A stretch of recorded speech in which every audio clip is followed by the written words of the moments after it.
Ministerio de Cultura en la convocatoria que se llama Comparte lo que somos. Tuvimos este espacio con Andrés Hoyos, nuestro fundador y director de la revista El Malpensante, quien ha estado siempre muy pendiente de cómo es eso de escribir bien o de escribir mejor, o cómo de hacer que la escritura sea seductora para quien lee un texto, o cómo tener esos pequeños consejos y tips para hacer un texto mucho más atractivo y mucho más alegre, llamativo y de impacto. Así que hoy tenemos una segunda sesión con Andrés, van a ser 4 sesiones. La sesión de hoy está relacionada también con los elementos básicos de la escritura, no tanto en el ámbito gramatical, sino en el ámbito más de el picante que se le pone al texto. Andrés nos dio ayer un poco de buenas ideas, hoy vamos a seguir un poco en eso y los queremos invitar a esta serie de talleres que no son solamente el de ayer y el de hoy, sino van a ser 6 sesiones más, 2 con Andrés en relación con las columnas de opinión y 4 con Andrea Salgado que van a ser en octubre alrededor de cómo escribir de manera un poco más creativa, por decirlo de esa manera, desde la experiencia. Así que no dejen de anotarse, no dejen de estar presentes en estos espacios, estén atentos a las redes sociales y les vamos a recomendar que tengan a la mano de pronto este libro que es el Manual de Escritura, es una especie de gran bestseller colombiano, escrito por Andrés Hoyos obviamente, y el Manual de Escritura escolar. Ambos libros están enfocados a dar esos tips básicos para una buena escritura, bien para alguien profesional o bien para alguien que está iniciándose en su vida de escritor o de joven profesional también. Entonces, bienvenidos a todos. Estas grabaciones van a estar todas en YouTube, van a estar todas en nuestros canales de Facebook. Ustedes pueden tener acceso totalmente gratuito, es libre. Queremos que todo el mundo tenga acceso a los materiales. Así que si se perdieron la de ayer, la pueden volver a visitar hoy. Corran la bola. Déjenos sus datos porque hay materiales que les vamos a hacer llegar también. Y bueno, bienvenidos, disfruten, hagan preguntas, que para eso es este momento. Andrés, bienvenido. ¿Qué tenemos para hoy? Bueno, Diana, muchas gracias por la presentación. Yo quiero reiterarles a los amigos que están allá afuera en muchas partes que después de 6 meses de confinamiento en Bogotá, mi familia y yo nos desplazamos a Tierra Caliente. Entonces yo en este momento tengo pues que una camiseta que ustedes ven y unas bermudas abajo que ustedes no ven. Esto es caliente, contentos, tomando tal vez una cervecita a mediodía. Pero la única cosa es que aquí la señal es buena, pero a veces parpadea. Entonces me tienen que excusar, pues, si en algún momento dado el parpadeo se pone intenso y entonces después se apiñuzcan las palabras del señor Hoyos, que ya por sí pueden ser un poquito apiñuzcadas, y traten, pues, de entender los saltos. De todas maneras, ayer pasamos así por encima de los tips de los que habla Diana. Para ser pues cochinamente sincero, los tips están contenidos en el manual de escolares para justamente para adolescentes. Entonces tiene unos énfasis distintos y tiene unas ilustraciones muy bonitas y no sé qué, tiene muchos ejercicios. El manual para adultos no tiene ejercicios, sino más, pues qué más ejercicio que estar escribiendo todo el tiempo. Entonces, los tips están ahí, claro. Yo alguna vez decía que ese libro, para ser más o menos amplio, no digo yo que completo, podría ser 10 veces más gordo, pero ahí están quiero insistir en lo que dije ayer. Este es el libro que escribió un profesional de la escritura, que llevo pues más de 50 años escribiendo prácticamente todos los días, sobre mi instrumento de trabajo, que es escribir. Es el aparato, en este caso, de hace X años, los teclados, porque yo algo escribía a mano, pero algo de poesía, y algún día cuando sea yo grande y ustedes también, pues de pronto la publico una parte, pero básicamente la mayor parte de mi escritura ha sido pues prosa, ha sido narrativa, cuentos, ensayos.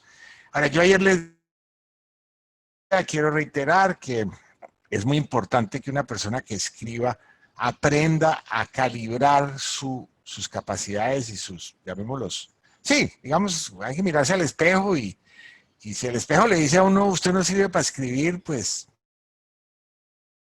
mala noticia, pero si le dicen, hombre, sí, ensaye, hágale, chévere, escriba, de todas maneras tiene que aprender a juzgar para qué sí sirve, para qué no sirve, porque uno, los talentos, y yo lo decía ayer y quiero repetirlo hoy, los talentos de la gente vienen en el formato que yo llamo cangrejo, una pinza grande y una pinza chiquita, esto es metafórico. La pinza grande tiene que aprender a ayudarle a la chiquita para que el resultado sea correcto. Bueno, o sea, pues atractivo. De todas maneras, el libro está lleno de todo esto que dice Diana, yo lo recomiendo. Incluso debo aclarar que lo recomiendo para personas que quieren escribir y no saben muy bien, personas que ya tienen bastante experiencia y al aprender, al escribir el libro,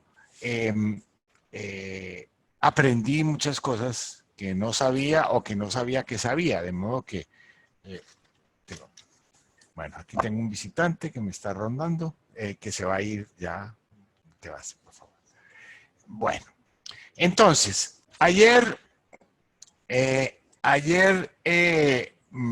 el chat, y yo, lástima que no sean más, pero que no sean más las preguntas, había pues algo así como 15 preguntas, yo resolví o contesté unas cuantas, voy a empezar por empezar a contestar algunas de las que se quedaron entre el tintero por encima. Les pido por favor que escriban unas preguntas adicionales y las pongan en el chat de Facebook, porque esa es la manera de comunicarse. Las preguntas verbales son aparatosas y por internet pues tienen ese problema. Pero bueno, aquí don Mario Dávila me preguntaba, ¿cómo empezar a escribir un cuento de ciencia ficción? Eh, a ver, los géneros o los estilos o los enfoques de un cuento o de cualquier texto no cambian las formas de escribir. Un cuento de ciencia ficción se puede escribir de la misma manera que se escribe un cuento realista, un cuento de hadas, ¿no? Hay una, digamos, del cuento, que es un género relativamente nuevo en la historia de la literatura, porque empieza pues realmente como ente autónomo, empieza en el siglo XVIII con von Kleist y esos señores. La novela pues empieza 250 años antes, y obviamente había relatos de todo tipo anteriores, pero el cuento como ente autónomo, como ente redondo, pues, que puede vivir solo, empieza realmente en el siglo XVIII. Y una de las características que tiene es que tiene que ser mucho más fulminante que la novela. En una novela uno puede mover ejércitos y, no sé, y pues escribir muchas páginas, tener momentos súper intensos, pero después tener digresiones largas. En el cuento no se vale eso. Ahora, en el cuento es muy importante la noción formal de cómo está escrito, de cuál es el punto de vista, quiénes son los narradores, quiénes son los personajes. Eso hay que tenerle muchísimo cuidado porque no basta con tener una buena historia. Claro, si usted no tiene una buena historia, un buen cuento, salvo que sea Esperando a Godot y Samuel hizo una obra de teatro maravillosa sobre una historia en la que casi no pasa nada, pero eso es raro. Entonces, quiero aquí que salió don David Israel Lertora, mandó una pregunta, buenísimo, manden otras preguntas y yo las iré mirando. Entonces, digamos, el aspecto formal del cuento, el cuento es un género altamente literario, muy intenso, y por lo tanto da igual si es de ciencia ficción o no de ciencia ficción, y así, y hay que escribirlo como tal. Hay que darlo a leer, hay que aprender a juzgar su calidad y saber si va más o menos bien. Bueno. Doña Margarita María Buitrago pregunta, cuando un texto es de no ficción, ¿es necesario que siempre haya una historia o enmarcarla dentro de una, comillas, situación para desarrollar las digresiones?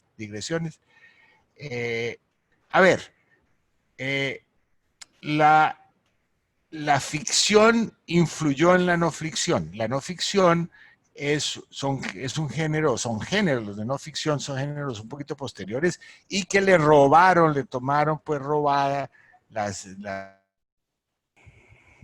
de modo que no hay una diferencia muy radical entre la no ficción y la ficción, salvo que en la no ficción, pues uno a veces cierto tipo de maromas y de brincos y de saltos de realidad que se usan en los cuentos y en las novelas, pues no se pueden usar igualmente y hay que ser súper estricto en la veracidad de los hechos y no sé qué, pero formalmente tiene los mismos problemas. La forma de organizar el texto es parecida y pero ahí hay una diferencia en el talento. Para la ficción hay que tener una mente inventora que se inventa cosas. Para la no ficción hay que tener una mente organizada que es capaz de investigar y averiguar cosas sorprendentes e interesantes de, pues, básicamente sobre personas, pero también sobre situaciones. Entonces, esa sería la respuesta. A ver, Claudia Lucía Arana Novoa pregunta, en los textos académicos, cuando se envían al editor del journal que uno ha escogido, piden que los textos no se justifiquen a la izquierda. Aquí también hacen lo mismo. Es decir, que eso aplica para casi todos los textos, pero yo creo que ella quería decir la derecha porque, pues porque justificados a la izquierda siempre están, digamos, donde no están justificados es a la derecha. Esos son neurosis de escritor. Uno puede justificar a ambos lados el texto y no pasa nada. Si el editor dice que tal cosa, ahora, ¿qué pasa? Pues obviamente que se calaverean a veces según los espacios, que hay problemas al justificar ambos lados, entonces es mejor dejar un lado justificado a la izquierda y la derecha saltando. Esas cosas son y no son importantes. Yo les decía ayer, y ahorita lo vamos a ensayar con un texto de un tercero que encontré en mi computador, en mis archivos. Uno, pues, tiene que tener tics y tiene que tener mañas y manías. Entonces, mi manía es que debe estar justificado a la izquierda y no a la derecha, que se debe usar cierto tipo de letra para que se vea bien en la pantalla. Dirán ustedes, pero qué pendejada. Pues no, no es ninguna pendejada. Uno quitar los espacios extra, todo eso, esto vale la pena hacerlo. Tener como una higiene de origen al escribir es muy útil. Bueno, Aura Cecilia Carmona Rodríguez pregunta, a veces los textos empiezan con anécdotas, ¿cómo se transciende una anécdota a un texto interesante? ¿Qué decisiones deben tomarse sobre el texto? A ver, yo sugiero en general y cuando hago cursos de escritura, les digo a la gente que hay que combinar, hay que traer anécdotas a cuento, porque si no uno está, a menos que uno esté en un ambiente totalmente académico, en el cual, pues, qué sé yo, una digresión sobre filosofía, pues, incluso ahí cabe una anécdota. Los personajes metían anécdotas para ejemplificar. Pero claro, una serie de anécdotas una detrás de otra, hay que ser un gran maestro para que eso pues se arme y sea un texto coherente. Aquí, como en tantas otras cosas, la lógica o lo útil en esto es la combinación. Ahora, ya que estamos en esto, hay dos elementos en cualquier texto periodístico, narrativo, y que son derivadas, incluso el concepto es derivado del periodismo, que son el lead, que es el primer párrafo. ¿Por qué es importante el lead? Pues porque cuando uno escribe para extraños, Entonces uno tiene enfrente de su texto que está escribiendo, lo va a leer una persona que no sabe uno quién es. Y entonces esta persona empieza en blanco, empieza de cero. Entonces hay que agarrarla de la solapa y decirle, venga para acá, lea mi texto, porque si no, le va a ir mal. ¿Qué pasa si no hace eso? Pues que el lector dice, bueno, este personaje no está muy interesado en que yo lo lea y lo bota y lo pone al lado. Entonces, el lead puede ser una anécdota, debe tener un lado misterioso, debe abrir de manera, digamos, no mecánica un texto. Y lo mismo pasa con la coda, que es el último párrafo, que normalmente es una forma también de decir adiós, nos vimos, no nos conocíamos y ahora medio nos conocemos en un aspecto, que le vaya bien, hasta luego, y para decir eso de una manera en que la gente quiera de pronto volver a saber de uno como escritor, pues vale la pena una coda misteriosa, una coda sorprendente, ¿ok? Entonces esos dos elementos yo pongo en el libro numerosas ejemplos, pero hay que simplemente consíganse textos que les gusten y miren cómo está armado el primer párrafo y el último párrafo y verán que son distintos. Bueno, muy bien. Dice aquí Mario Dávila, que ya me ha hecho otra pregunta.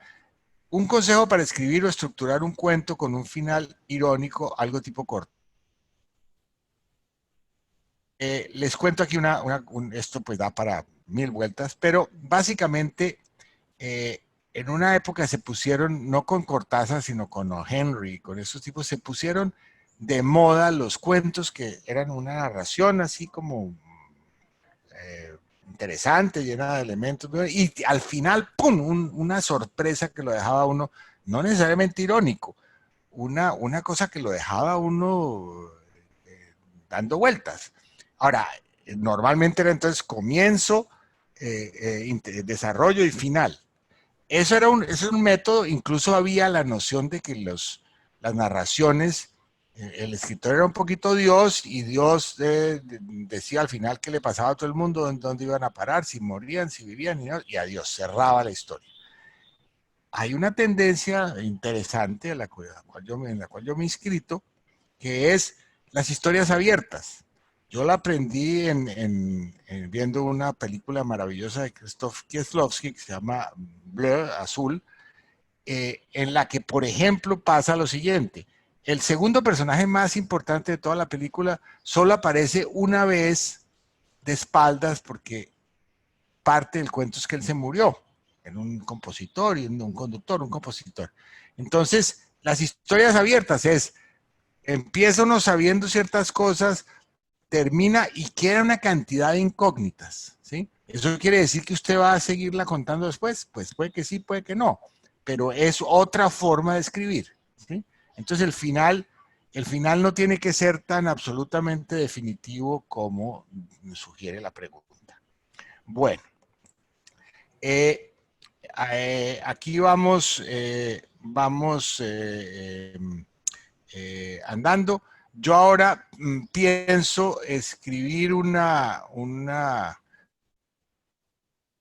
eso que me llegó en uno de mis cursos, les voy a compartir la pantalla, después a la vuelta les envío tanto lo original como lo que nos vaya saliendo.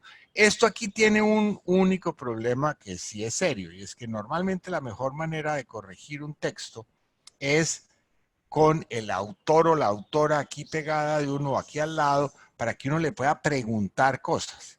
¿Y por qué? Pues porque una de las cosas que pasa muy típicamente con la gente no experimentada en la escritura es que deja entre el tintero una cantidad de cosas interesantes y pone muchas veces obviedades que se pueden quitar. Eso es todo editor que tenga un poquito de experiencia habrá, sobre todo, como digo yo también en el libro, habrá quitado primeros y segundos párrafos. Eso es lo clásico. En el primer y segundo párrafo llegan y dicen un poco generalidades y filosofan y tal, y uno dice esto, con el perdón suyo, no hay una novedad aquí teórica sobre el mundo, quitemos, ¡pum! Y en el tercer párrafo empieza a contar la historia. ¿Ok? Entonces, entonces eso pasa. Bueno, de todas maneras, esto se llama el veredicto, le puso, entonces entonces voy a hacerle, voy a montarlo ahorita en la pantalla. Ustedes, por favor, lo leen ahorita, es muy breve, y yo le empiezo a hacer una intervención que pues no va a ser genial, no es única, pero bueno. Entonces, a ver, compartir pantalla, tengo que hacer, fichar aquí y poner aquí, y a ver. ¿Están viendo? Perfecto, Andrés. Estamos Ok, viendo el muy bien. veredicto. Sí. Muy bien. Ven ustedes la tipografía y todo, calibre y cuerpo 11. La gente es muy, pues, muy pesada. Entonces, lo primero que yo hago aquí es que primero le voy a cambiar el tipo de letra. Entonces le voy a poner, a mí me gusta el Times New Roman para escribir, y voy a ponerle un tamaño más responsable, 16, y voy a subirle aquí ok, muy bien. Como ven ustedes, este está justificado al lado y lado, muy bien, y tiene espacio entre los párrafos que no es. Entonces, aquí para que se distinga el título hay que ponerle esto, y aquí se puede quitar esto. Muy bien. Dejémoslo aquí.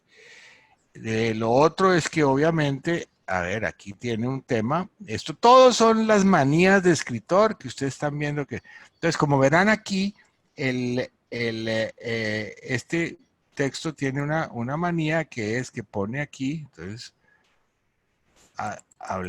pongámosle un poquito a la entrada, y 108, bueno, dejémosla. Muy bien. Muy bien. Entonces, por favor, lean el veredicto brevemente. Les voy a dar pues un par de minutos. Léanlo por encima ustedes. Bueno, perdón, una última cosa. Ja, ja, ja, ja. La justificación de que hablábamos. Tin.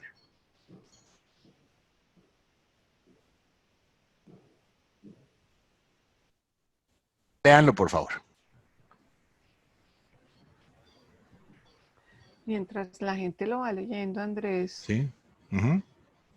ya tenemos, le cuento que tenemos muchas preguntas ya en el chat. Bueno, me las mandan ahorita. Exacto. Ahorita después las vamos resolviendo, seguramente no todas, No, claro pero, que no. pero van a quedar algunas, pero creo que están muy interesantes esta vez las preguntas, también como las de ayer. Si hay alguien...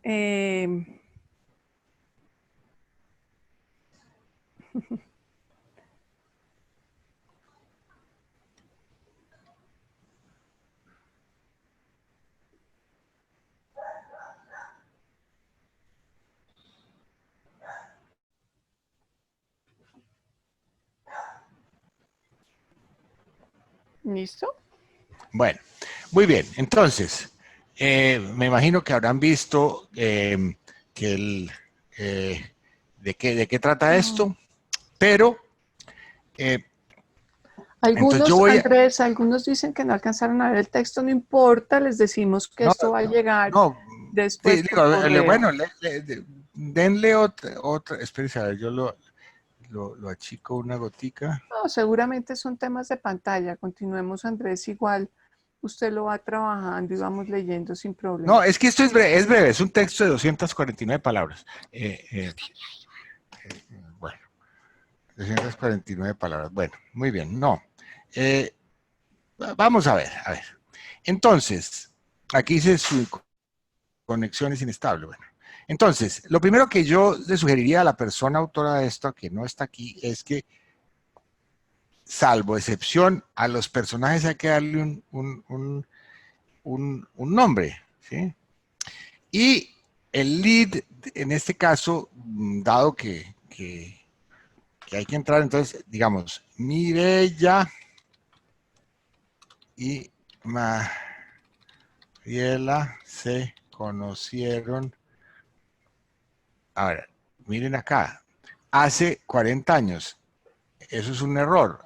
El hace está en presente, y toda la narración está en pasado. Entonces, se conocieron 40 años atrás en la fila de un banco. ¿Por qué poner ese tipo de cosas? Pues porque ese tipo de anécdotas vale la pena. Entonces, muy bien, quitemos esto. Bien. Ahora, esta coma que está aquí, que la pueden ver, es, bueno, vamos a quitar esto. Todo eso se va, que fue lo que usted ya Sí. puso en la primera parte. Entonces, sintieron un profundo amor, un amor a prueba de todo y contra todo a partir del momento en que, de ese momento y nunca más se separaron. Este tiene, seguramente es verdad, pero tiene un problema y es que,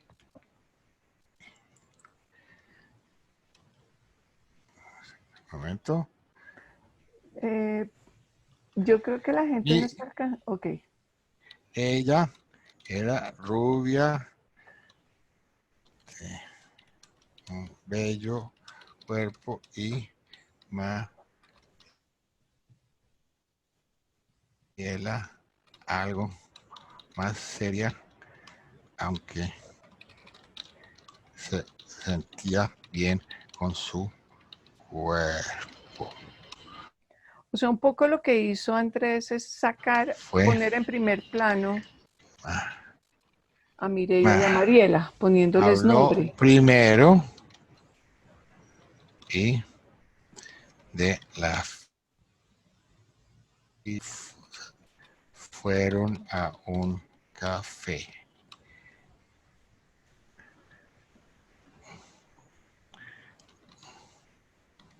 Habían entonces, perdón,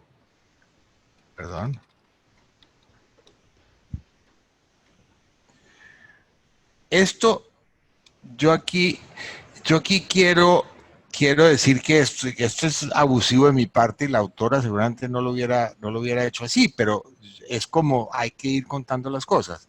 Pero sintieron un profundo amor, un amor a prueba de todo, un profundo amor, profundo amor. Entonces, el problema es que el que sintieron al comienzo no era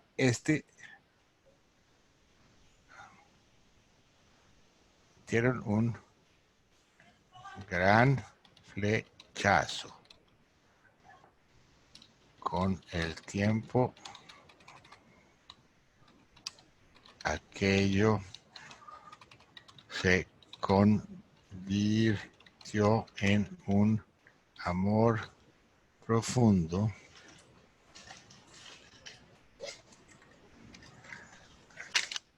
Ya, bueno, déjame. Vamos, Aquí, a prueba de todo. No, ya vamos a mirar. Uy, esto, para que hay gente que no ha visto el texto y no lo puede ver como en detalle, pero pero es que sí usted va a tienen que. explicar ahora qué fue lo que hizo. Espérate. Uy, aquí me salió una cosa.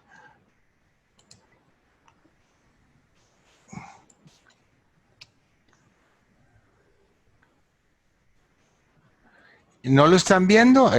Algunos no, seguramente por el tipo de tablet o teléfono en que están Bueno, viendo, pero computador, pero digamos, expliquemos cómo fue el a ver, texto. repitamos lo siguiente. Esto es una historia que ya los que vieron, incluso los que no vieron,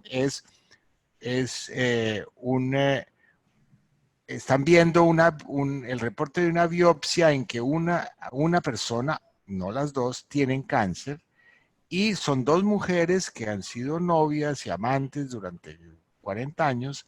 Y entonces eso es lo que estamos contando, ¿sí?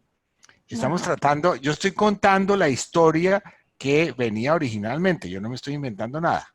Entonces, Mireya y Mariela se conocieron 40 años atrás en la fila de un banco. Eso es un lead sencillo pero eficaz, que es de una vez lo sienta, lo lleva a un banco y le pone la cámara encima.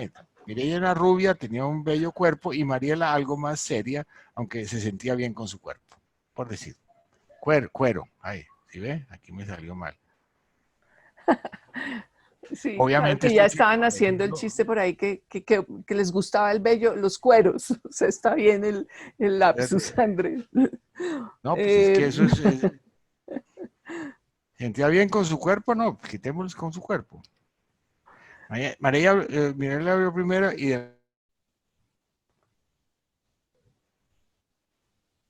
fueron a un café. No lo sabían entonces, pero sintieron un gran... A prueba de todo, uno obviamente empieza al escribir, empieza a meter las patas, pero eso no, las manos, digo, a prueba de todo y contra todo, y a partir de ese...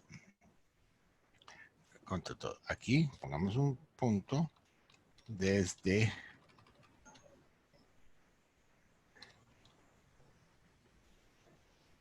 ese...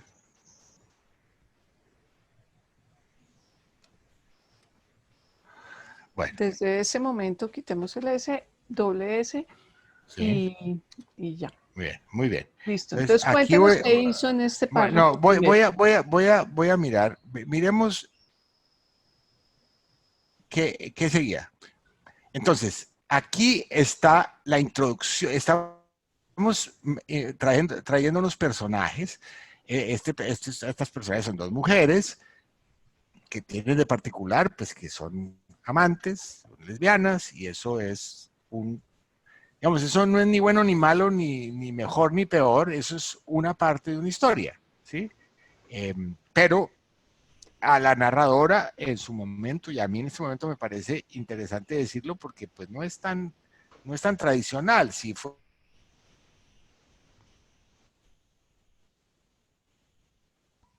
él y Mariela, pues sería un poco más pedestre la historia. Bueno, entonces, estaban juntas cuando el veredicto fue entregado. Entonces, aquí el veredicto, como ya les decía al comienzo, es que,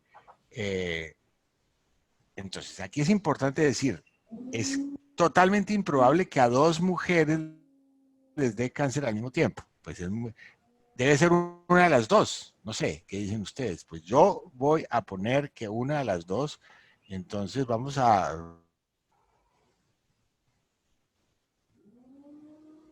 con Mariela, pero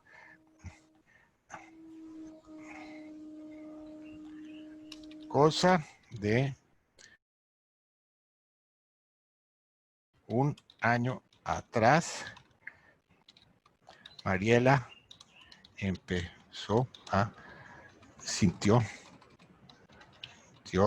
un, ¿cómo se dice? Se le dice una protuberancia en su seno izquierdo, derecho o izquierdo, no sé. Una pequeña Es masa. importante decir cuál es, bueno, tiene masa, protuberancia, masa, listo. Pero hay que poner información como esa, ¿sí? Tras consultar con un médico, la llevó, le dijo que era indispensable hacerse una biopsia y de modo que acompañada por la fiel mi y ella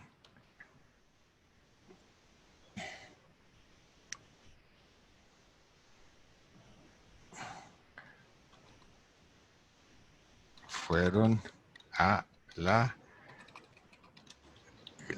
perdón, a la clínica y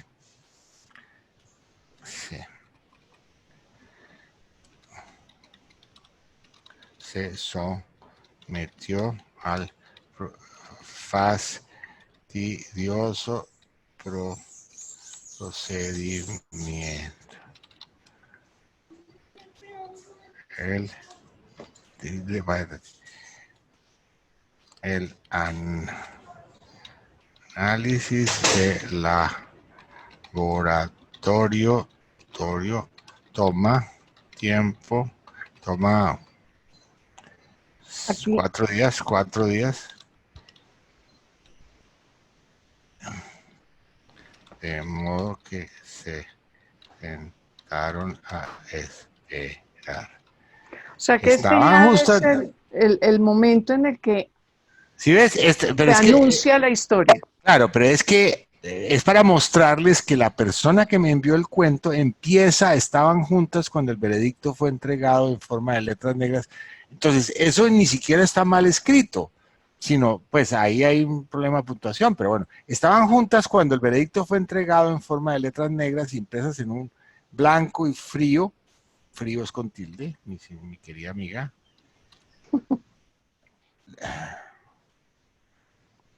Esta coma no existe, aquí es un punto, y los términos eran inteligibles para una psicóloga y una abogada. Entonces ahí nos están diciendo que eran psicóloga y abogada. Yo no sé si ponerlo eh, arriba o qué, pero no, aquí nos introducen sus profesiones. Eran inteligibles para una psicóloga y una abogada, abogada, punto. Si ven, es muy importante esto de la puntuación que está claramente explicado en el libro. Normalmente las oraciones que sirven en la escritura en español y en inglés y en otros idiomas parecidos son de este estilo: sujeto, verbo, predicado, es decir, la oración afirmativa normal. Los términos eran inteligibles para una psicóloga y una abogada, ¿ok? Para una psicóloga y una abogada los términos no, hay que ponerlo así derecho. Lo único que tenían claro era que decía maligno, entonces, perdón, aquí mi querida autora hay que ponerle unas, unas comillas, porque decía maligno. Sí, maligno, la peor palabra que se puede encontrar cuando espera los resultados de una biopsia, ¿ok? Ahora, aquí la repitió 3 veces, yo no sé, yo quitaría esta última.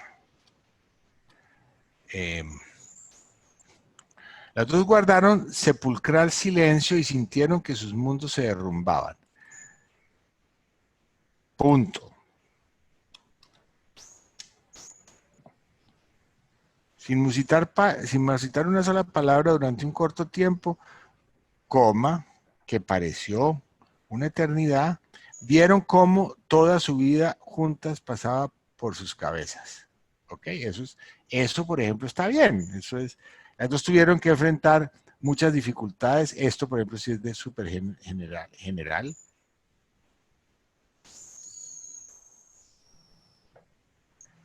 Entonces, aquí, perdónenme la autora, esto hay que compactarlo. Las dos tuvieron que enfrentar muchas dificultades, las dos tuvieron que luchar, cada una a su manera para salir adelante. Las dos eran fuertes, muy fuertes, pero este enemigo era muy enfrente. Entonces, aquí, todo esto que hice al comienzo de esta digresión no vale la pena. El enemigo que enfrentaban ahora era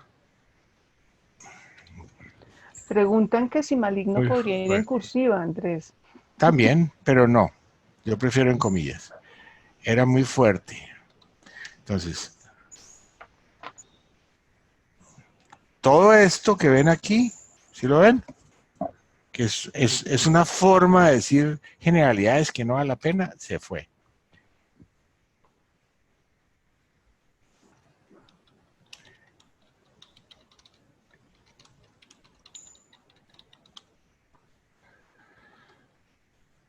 Desconocido para las dos.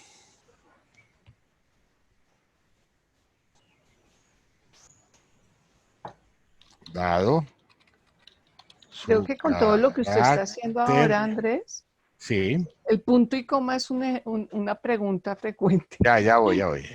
Invencible e implacable ya no se trataba de ser fuertes y de luchar con todas sus y de luchar,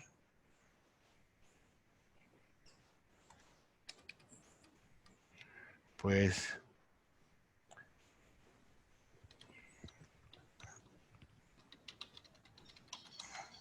no dependía de ellas. Entonces aquí, este pero sobra, pero con el, aquí hay que, con el veredicto en las manos entendieron que ha llegado el principio del fin. Entonces el principio del fin, aquí con el perdón, 2 puntos. La hora de la separación, no de su, de la separación, es mejor los posesivos hay que bajarlos, ya no era borrosa y lejana. Y entonces quieren una punto y coma, mire aquí. Se había convertido en un monstruo enorme y definido que las atormentaría los próximos 8 meses. Punto. Algo. Las dos guardaron silencio, se miraron fijamente y decidieron que todo iba a estar bien.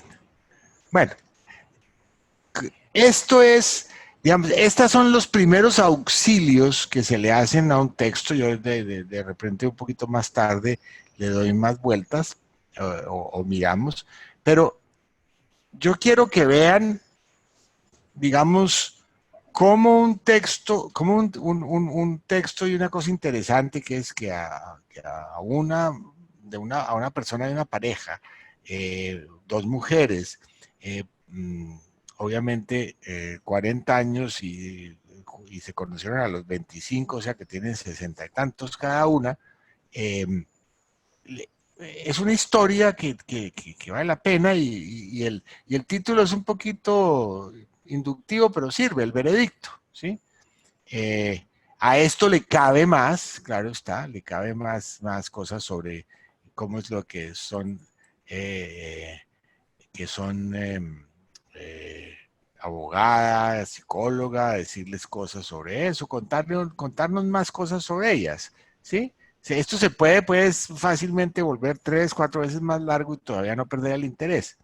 Pero, pero yo diría que, ustedes vieron aquí cómo un autor más o menos experimentado empieza a meterle mano a un texto. Yo estoy pensando aquí, pensando si algún día me llega esto y tengo que trabajarlo para la revista, pues un poco, pues yo no haría esto porque el texto original estaba un poquito demasiado débil, de modo que los editores no tenemos la obligación de fortalecer, de reescribir los textos de una persona, sino trabajar cosas que ya están andando bien. Pero bueno, de todas maneras, yo quisiera que con esto que ha pasado aquí, ahora, ¿qué hace uno ahora? Uno va otra vez, revisa, vuelve y revisa, vuelve a meter, sigue trabajando en esto y esto pues nos puede tomar, le puede tomar uno, o sea, un texto de estos toma, no sé, 2, 3, 4, 5 días o más, ¿sí? Ahora, yo sugiero a mis chicas que me pasen ahora sí las preguntas que puedan haber surgido de todo esto eh, y las otras preguntas que pueda haber habido para yo saber, pues, para empezar con eso. Pero, digamos, voy a dejar de compartir la pantalla para, les voy a mandar, voy a trabajarle un poquito más y se los mando esta noche o mañana, en fin, digamos, de aquí a la próxima semana tienen en el correo las dos versiones, la versión original. Ahora, yo les sugiero con este y con los otros textos que tenemos para ustedes, que revisen con mucho cuidado la versión original y la versión final, porque, digamos, la mayoría de las cosas que están en el libro han sido aplicadas ahí. Lo que pasa es que han sido aplicadas en la práctica. A veces, no de manera estrictamente literal, pero ustedes vieron que yo cambié un posesivo que me pareció débil por un artículo normal y eso es una forma de fortalecer. Bueno, de todas maneras, entonces voy a dejar de compartir la pantalla y ahora sí vamos a resolver algunas preguntas que tienen ustedes. Aquí hay una como relativa al texto, lo del ejercicio que acaba de hacer Bueno, Andrés, que es Marantúa Correa dice, ¿cuál es el problema con el gerundio? a ver, el problema con el gerundio.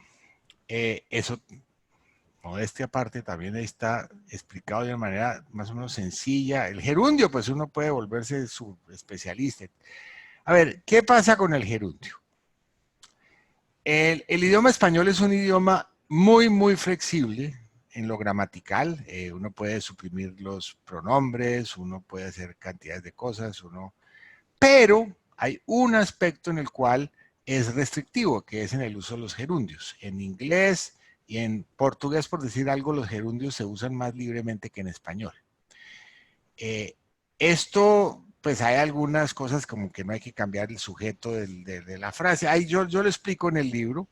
Eh, Básicamente los gerundios hay que aprender a usarlos, porque son un recurso muy potente, solo que en español es más fácil meter la pata con un gerundio. Entonces hay que aprender a usarlos. Ahora, ahí está el cuento. Ustedes quieren escribir con alguna soltura, con alguna elocuencia, etcétera, pues aprendan a usar el gerundio. No quieren escribir o les basta con escribir así como en formato telegrama, bueno, también pueden hacerlo.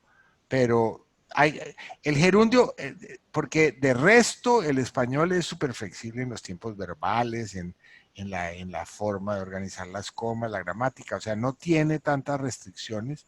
Hay un par de errores, ¿no? Habían no sé qué, habían personas, no, se dice había personas, pero yo les diría que no hay que preocuparse tanto por los errores, porque pues primero a uno no lo llevan a la cárcel por usar mal un gerundio.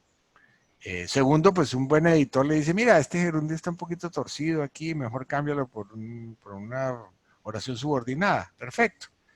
Pero aprender a usarlo, ahí en el libro se dice un poco, se dan unos tips buenos de cómo usarlo, pero pues claro, si uno quiere, hay libros tochos, gordotes de gramática que le explican a uno más. Ahora, en eso, como en otros temas, vale mucho la pena aprender por la vía de la lectura y tal, educar el oído interno, para saber cuándo algo le suena a uno raro. Si algo le suena a usted muy raro, es que está raro. Entonces cámbielo. Dele unas vueltitas y si le mejora, pues le mejora. Y si no le mejora, de pronto es que hay algo que consultar. Pero no paranoia, no peligro, no policía, no va para la cárcel del idioma, no, nada de eso. Andrés, Sandra Marcela Romero dice, entre otras cosas que quieren saber, pregunta, ¿cuáles considera usted que son los pecados que cometemos al escribir? Creo que ahí alrededor del sujeto, verbo y predicado había alguna comentario. Sandra Marcela también tiene otra pregunta, pero bueno, básicamente están relacionadas o bien con el lead o con los Eh, errores me, cometidos. Hay como me tres. perdonas un momentico, es que la conexión estaba fallando y entonces me tocó. No, no hay problema, Andrés. Bueno, repíteme, por favor. No, hay como tres paqueticos de preguntas. Una que sigue siendo muy importante, desde ayer la vimos y hoy se repite, y ya dos o tres personas lo mencionan, que es el punto y coma. Sí. Segundo paquete es cuáles son esos errores que se cometen al escribir, cuáles son los pecados capitales al escribir. Ujú. Podemos mirar esas dos en Bueno, relativas al muy texto. bien, muy bien. Eh, Empecemos por la segunda, los errores que se cometen al escribir. A ver, yo les reiteraría lo siguiente. Eh, es mucho más grave y más problemático un error de concepción, de enfoque, de tino, de organización, de interés del material, que los errores puntuales gramaticales que se cometen. Los errores puntuales que en la educación tradicional del español en nuestro país se ha encargado de magnificar hasta puntos inenarrables. Hay uno, por ejemplo, que yo lo sé pues por deformación profesional, que es el que galicado. Entonces uno dice, uy, el que galicado. Bueno, el que galicado es una tontería que desapareció del idioma hablado hace 80, 90 años, que hay ejemplos de Rubén Darío y de no sé quién y de Becker con que galicado. Simplemente, ¿por qué era lo del que galicado? Pues porque a unos gramáticos del siglo XVIII y siglo XIX les fastidiaba mucho la influencia de Francia en la ideología hispánica, porque eran además súper liberales, los franceses y tal, y los españoles no, y entonces dijeron, eso es calco lingüístico del francés, no lo use. Mentiras. El que galicado se puede usar, y ni siquiera tienen que saber qué es. Si quieren, vayan y averigüen, ¿sí? Es que tal cosa, sí, bueno, sí, no es necesario. En cambio, son mucho más graves los errores de enfoque, los errores de recurrir a frases manidas, a recurrir a clichés que no sirven. O sea, el error de la escritura es mucho más de fondo que de forma. Los de forma, además, se pueden solucionar más fácil si uno tiene un lector de prueba ácido que le dice, mira, aquí pusiste una preposición equivocada. Bueno, listo, perfecto. La corrí, la cambia uno en 2 segundos y se acabó el problema. Entonces, eso, digamos, yo les diría no se preocupen por los errores. Escriban, corrijan. Ahora, uno de los peores errores de todos, si quieren errores, es ser aburrido, es ser predecible. Eso es ese es un error, y lo vuelvo a contar aquí, que es que a mí un escritor que me encanta es Julio Ramón Ribeiro, era un novelista, cuentista sobre todo, pero también aforista peruano maravilloso, que vivió 50 años en Francia. Y entonces su idioma está lleno de tiene galicismos, tiene expresiones que no son típicas del español y que se usan en francés y que están traducidas calcadas. Hasta donde he visto, los editores no le tocaron eso. De pronto le dijeron, mira, don Julio Ramón, esto aquí está, este que está galicado, bueno, de malas, pero es un extraordinario escritor con todo y los, comillas, errores. Bueno, la otra La otra pregunta es pregunta la del era, punto y coma, pero hay una ah, también asociada como a este orden de preguntas muy interesante que es la hace Beatriz Elena Santander y es cómo hacer un uso estético de los adjetivos ok. en el Yo, yo, cuento o en un yo texto. hablo con el perdón, esto sí, mejor dicho, ese libro sí se va a vender cantidades, porque hablo de todo esto. En Eh, este libro, sí. es, es muy importante entender que el adjetivo debe ser necesario. El adjetivo, como su nombre lo indica, pues es una cosa que da color, que da matiz, etcétera, pero que no es tan absolutamente esquelético como el sustantivo. Eh, yo, yo cito ahí una cosa que no la descubrí yo, pero me parece muy, muy, muy bonita, y es que en el Padre Nuestro, que es una oración, yo no soy muy cristiano, pero una oración maravillosamente escrita, no hay un solo adjetivo, no hay ni un solo adjetivo.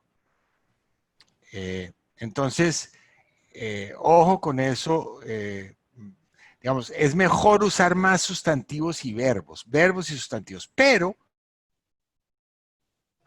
eh, los, eh, los adjetivos, cuando se usan de manera sápida, y sápido es un adjetivo, le dan color, le dan sabor, le dan variedad a la escritura. Entonces hay que saberlos dosificar, poner, y sobre todo la mejor manera de saber si son buenos es que usted quita el adjetivo, y si el texto no sufre, déjelo afuera. Si el texto sufre, vuélvalo a poner. Es ensayo y error. Ensayo y error son sustantivos. Sápido es adjetivo. Muy bueno.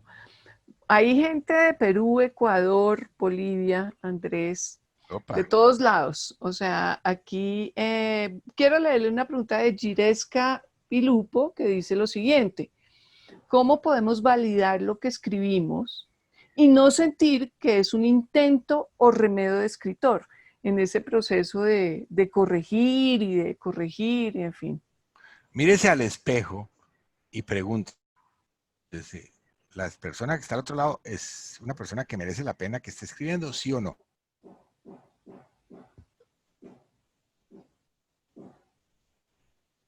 De saber, o sea, si uno no le puede andar preguntando demasiado a las personas. Ahora, para validar, no es validar, sino es, uno debe conocer, conocer gente que tenga mentalidad, digamos, crítica, que sea sincera, que no te vaya a ofender, que no los vaya a ofender, pero que le diga, mira, interesante tu idea aquí, pero al final te pegaste una pérdida muy necesaria porque te fuiste para no sé dónde. Ahora, aquí vuelve a confesar el editor. Uno muy raramente como editor recibe un texto perfecto. Ahí como por no dejar y por fastidiar, uno dice, caramba, me voy a poner 3 comas más porque qué carajo, voy a cambiar este punto aquí, cualquier cosa como por decir yo no soy inútil. Pero hay muy de vez en cuando se reciben textos maravillosamente escritos, pero la mayoría de las veces, si hablo yo del 95, 97% de las veces, son textos que tienen virtudes, porque hay textos muy malos y hay que decir de entrada, no señor, o no señor.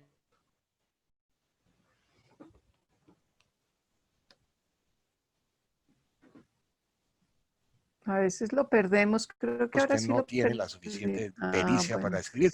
Pero si uno, aló, ahí ya. estamos, ahí Si uno no estamos. tiene, si uno no tiene la suficiente pericia, entonces debe confiar un poco en personas que le cuenten, que le reaccionen y le digan, vuelta y juega, esto tiene virtudes, pero tiene estos defectos. Ahora, sobre eso les decía ayer y les repito hoy, lo, hay que el editor o el crítico o la persona que le critica a uno, por lo general detecta los problemas, pero no siempre propone las mejores soluciones. Ojo con eso. La solución la tienen que dar ustedes. Sí necesitan que el lector detecte el problema. No, señor, aquí hay un problema de tono. Ah, muy bien. ¿Cómo lo soluciono? Pues no sé, vaya, búsquese un tono diferente. Diría uno muy sincero, pero hay gente que obviamente va y le dice a uno, no, es así, así, así. O sea, los que salen a decir que ellos sí sabrían hacer la cosa, pues uno dice, pues vaya y hágalo usted, hermano. Bueno, sigamos. Bueno, aquí hay como hay una pregunta que está también en esta vía y es, Edinson Quintero dice, ¿cuáles serían las principales recomendaciones para redactar correos? Estamos en la era digital, escribiendo un montón. A ver, los correos yo sugeriría breves, no se pase pues de 3, 4 párrafos, escriba muy directo, muy la esencia, pero de resto se escriben igual a como se escriben otras cosas. Hay que poner puntos aparte, hay que poner puntos seguidos, hay que observar la gramática. Uno cada rato recibo yo pues, porque yo soy columnista de prensa, ustedes lo verán la semana entrante, y recibo cantidades de cosas y me escriben unas catinarias, unas cosas llenas de errores de ortografía. Entonces digo, pero ¿cómo así? Usted me quiere criticar, me dice que yo soy un inepto, que yo no sé de lo que estoy hablando y usted no sabe ortografía. O sea, ¿cómo así? ¿Qué lógica tiene eso? Entonces, por favor, cuidar mínimamente la escritura de un correo. Ahora, a veces, de vez en cuando hay que escribir un correo largo. Es que la longitud de los textos, señor, ¿cuántos caracteres o cuántas palabras debe tener el texto que me está pidiendo? No, señor. Eh, que sean necesarios, que no, hombre, por encima de 5,000 palabras, digo yo, pues cada palabra tiene que estar justificada, pero hemos publicado cosas de 10,000, 15,000 más palabras y hay libros pues larguísimos que son maravillosos y hay textos breves que son ilegibles, entonces... La palabra farragoso salió por aquí, Sí, Andrés. la vi. Pancha Sánchez dice, ¿cómo evitar que un texto sea farragoso? Bueno, evitar que un texto sea farragoso. Yo diría que lo primero es limpiar un poco la cabeza de uno mismo, ¿sí? Tener claro qué es lo que uno quiere comunicar, qué es lo que no quiere comunicar, qué cabe en el texto y qué no cabe. Porque los textos farragosos normalmente es porque tienen mezcolanza de cosas, van cosa a la otra, saltan de temas, entonces eso es farragoso. Porque lo otro es no usar exceso de adjetivos, exceso de palabras raras, ¿no? Gitanjáfora, no jodas, no, guárdese las palabras raras. Deleterio, de vez en cuando una palabrita ahí como por fastidiar, y para decirle a la gente yo sí tengo diccionario, pero no una tras otra, tras otra, tras otra, tras otra, que porque eso marea a la gente. Pero es un problema de higiene básico. Es, y higiene mental y de orden. ¿Qué quiere decir? ¿Qué no quiere decir? Una forma de escribir un texto muy farragoso es escribir dos textos al tiempo y mezclarlos. A veces ese texto farragoso que usted escribe se dividiría muy bien en dos textos magníficos, no farragosos, digo yo. Bueno, hay una pregunta de Meli Martínez que podríamos, no sé, usted decide, Andrés, si la contestamos para la próxima clase, que es No. sobre columnas de opinión, porque Pues, lo que ella dice es lo siguiente. ¿Qué consejo nos puede dar para escribir un artículo de opinión gastronómico? Muy ok. específico. Lo mismo que yo decía sobre la ciencia ficción. Un artículo de opinión gastronómico, claro, importante que usted sepa de gastronomía, que tenga las papilas bien entrenadas, que sepa de ingredientes, que sepa del tema, sí señor. Pero de resto la forma de escribir es más o menos la misma.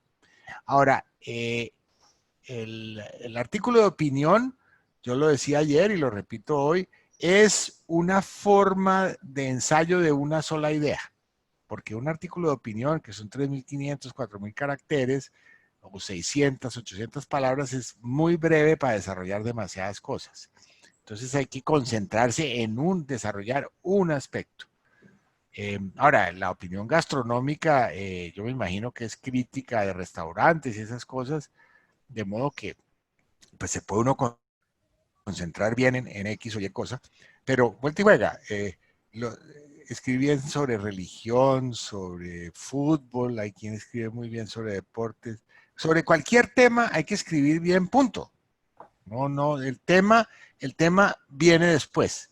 Incluso los abogados, y yo aquí estoy entre abogados, pueden escribir y sacaron un manual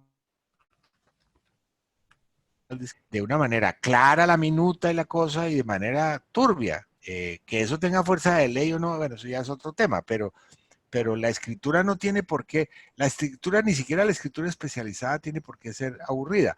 Obviamente cuando hay que usar términos técnicos, porque usted está hablando de aeronáutica, por decir algo, entonces usa términos técnicos porque no se pueden evitar, pero de resto la escritura debe ser clara. Y hay dos preguntas que son interesantes porque nos sacan un poco del tema de la escritura, Uh -huh, Andrés, uh y hay -huh. una que dice lo siguiente. ¿Qué otro mecanismo se podría utilizar para consultar o encontrar nuevas palabras? Dice Diana Lorena Pulido, dice, la lectura es fundamental, pero a veces siento que no encuentro muchas palabras o la palabra adecuada. Es un guiño a la lectura Bueno, y al desarrollo del vocabulario. les voy a dar un secretico aquí. Hay una versión incluso digital que no sé dónde se consigue ahora, del diccionario de María Moliner, pero los diccionarios, los buenos diccionarios de ideas afines como el de uso, como el de María Moliner, e incluso el tocho de papel, son claves, porque usted ahí busca por afinidad. Entonces, usted está buscando una palabra, eh, eh, no sé, que se parezca a peligroso y entonces, o a dañino, y entonces se encuentra deleterio. Pues no es exactamente lo mismo. Entonces, bueno, pues ve a ver cuál. Obviamente la lectura es la única forma de saber si el uso de la palabra, porque incluso los ejemplos, bueno, se consiguen ejemplos, pero hay que saber cuándo una palabra realmente está usada donde toca y cuándo no, que eso es más o menos típico Y eso solo se consigue con la experiencia y dele que dele. Eso no hay una inyección que le ayude a usted a usar las palabras bien. Ahora, vuelta y juega, no use la palabra si no está segura o seguro del contexto y de la situación, cambia por otra. Sí, eso sí, pues. Y Freddy Velázquez se aventura con una pregunta un poco más personal y de su opinión. Andrés dice lo siguiente: ¿cuál es Se me para fue. usted, cuál es para usted, repito, el mejor prosista colombiano? ¿Cuál es el mejor latinoamericano? ¿Y cuál es para usted el prosista joven que le llama la atención hoy en día? ¿Qué le gusta de la prosa en estos escritores? O sea, es una pregunta ya muy de No, su pero gusto. con el perdón, eso me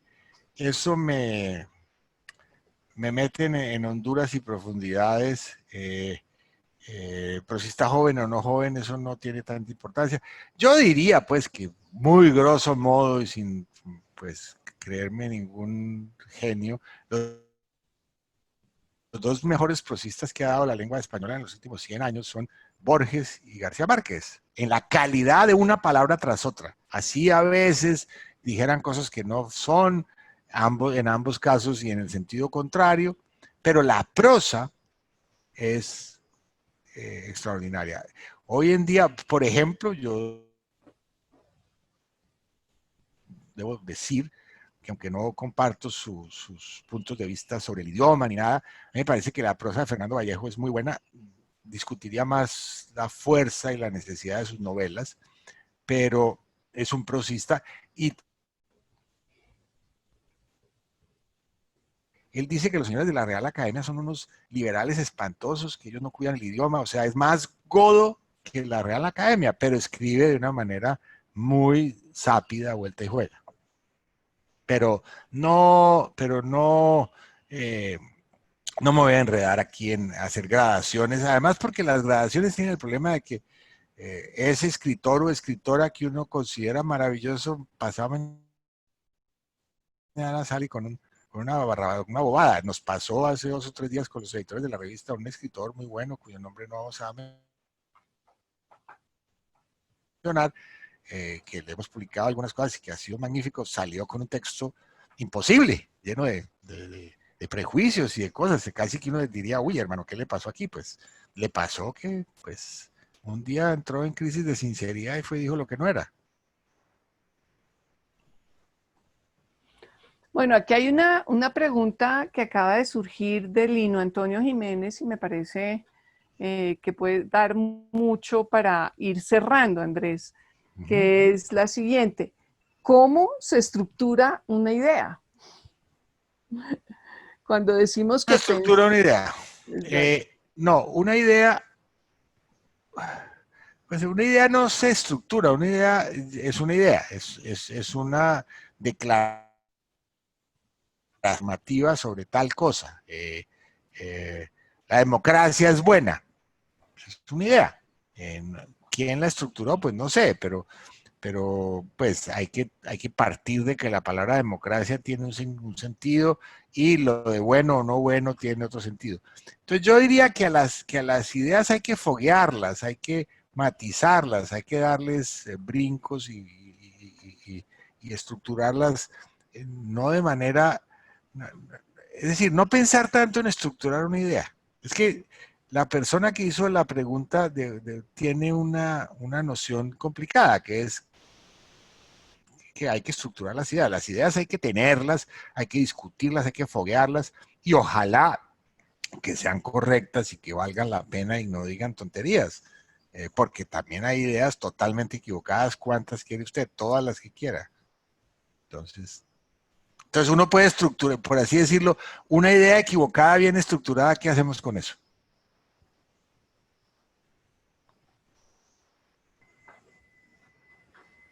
Bueno, Andrés, yo creo que La última, tener, dame la última, de pues, la la última última, sí. bueno, hay unas relativas al cuento, Escoja Ah, usted, mijita.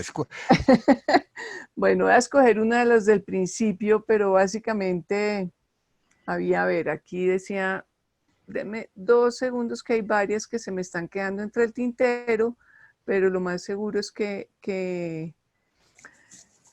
es que ya algunas se han tratado de una manera Oigo. general, se han A ver. tratado de manera general, pero aquí Azucena Martínez Alfonso dice, en escritura, ¿qué tan válido es transgredir las tendencias de moda? Ok. Muy válido. Muy válido. Las modas, y yo no quiero irme contra el fenómeno per se, y grosso modo, pero las modas suelen ser reiteraciones de ideas endebles que pegaron, que son pegachentas y populares, pero que no son, ¿no?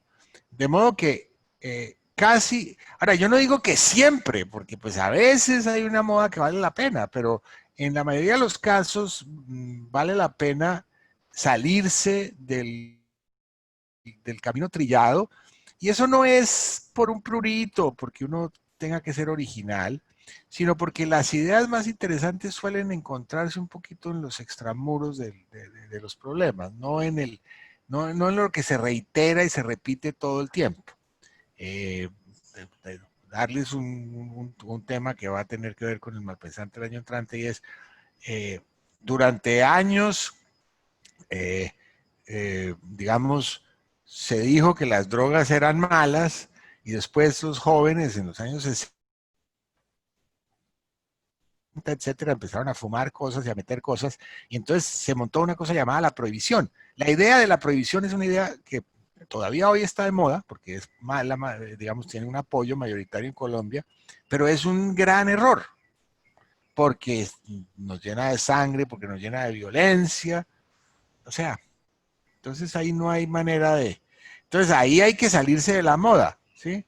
Ahora, si la moda, uno puede considerar que el antiprohibicionismo es una moda, y entonces ahí quedamos engrampados, pero bueno, eh, ahí le dejo la solución. La solución es mejor no seguir tendencias, ni siquiera las antitendencias. Claro, porque todo se puede volver tendencia. Exactamente. Finalmente, Andrés, pues muchas gracias por este espacio. Seguimos la semana entrante, o sea, lunes y martes a la misma hora por este espacio de Fundación Malpensante en el Facebook Live, para hablar específicamente de cómo se construye una columna de opinión. Claro, Entonces, yo publico una columna que sale mañana, y yo guardé 4 versiones del proceso de hacer la columna, y les voy a mostrar cómo es. Ahora,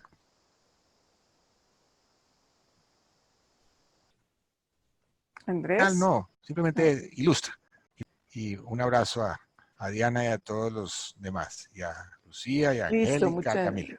Bueno, muchas gracias a todos.